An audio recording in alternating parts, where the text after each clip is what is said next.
All right. of Black Lives Matter. Tell it. In 2013, when George Zimmerman was acquitted for the murder of Trayvon Martin, All right.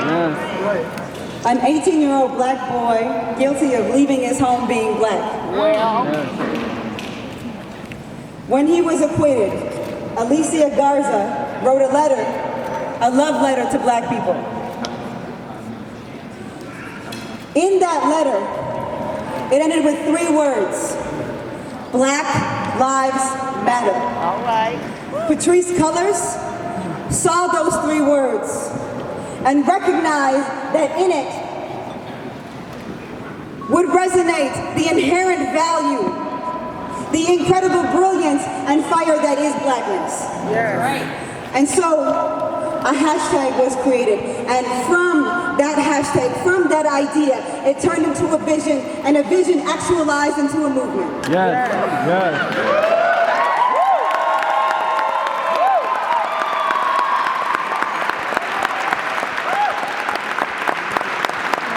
Black Lives Matter has become an international movement with over 28 chapters in the world, from Toronto to Ghana, across the United States.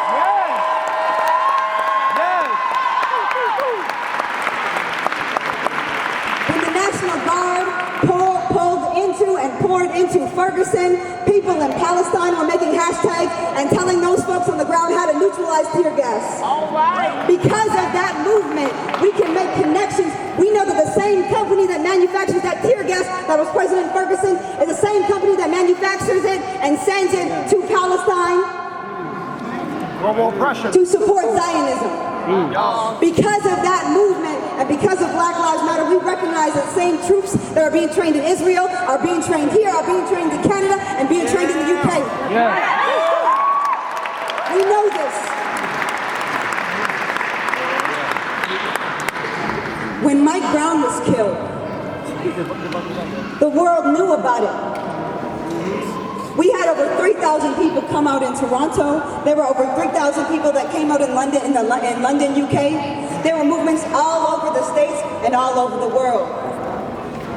When Sandra Bland was killed, say her name. Sandra Bland. Say her name. Sandra Bland. Say her name. Sandra Bland. We were able to make connections around the ways in which police brutality and gender manifest itself, and sexuality, on the bodies, particularly of black women, and black women who are disabled, and black women who are sex working, and black women who are poor and sex working and disabled low status and who are HIV positive. We know.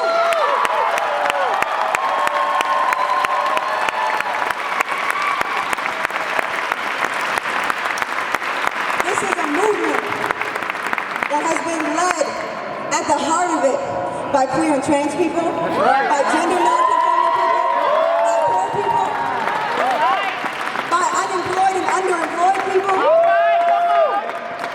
This is a movement that centralizes those who are most marginalized, that puts them at the forefront to lead, because there is nobody more equipped. Right. This year marked the 49th anniversary of the founding of the Black Panther Party. All right. October 15th. When I think about the 10-point platform that came out of the Black Panther Party, we know that every single point, from unemployment to disenfranchisement to police brutality, every single point is just as valuable now as it was then.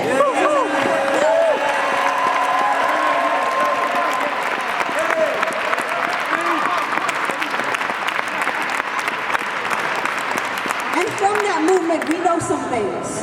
We know that a movement that was called too militant and too radical at the time brought together some of the greatest revolutionary minds of this century.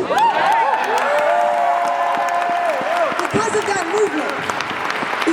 movement, we know that COINTELPRO tactics and the ways in which the police and the government and the state will do anything to crush black liberation, we know better than we've ever known before. Because of that movement, we know that the greatest national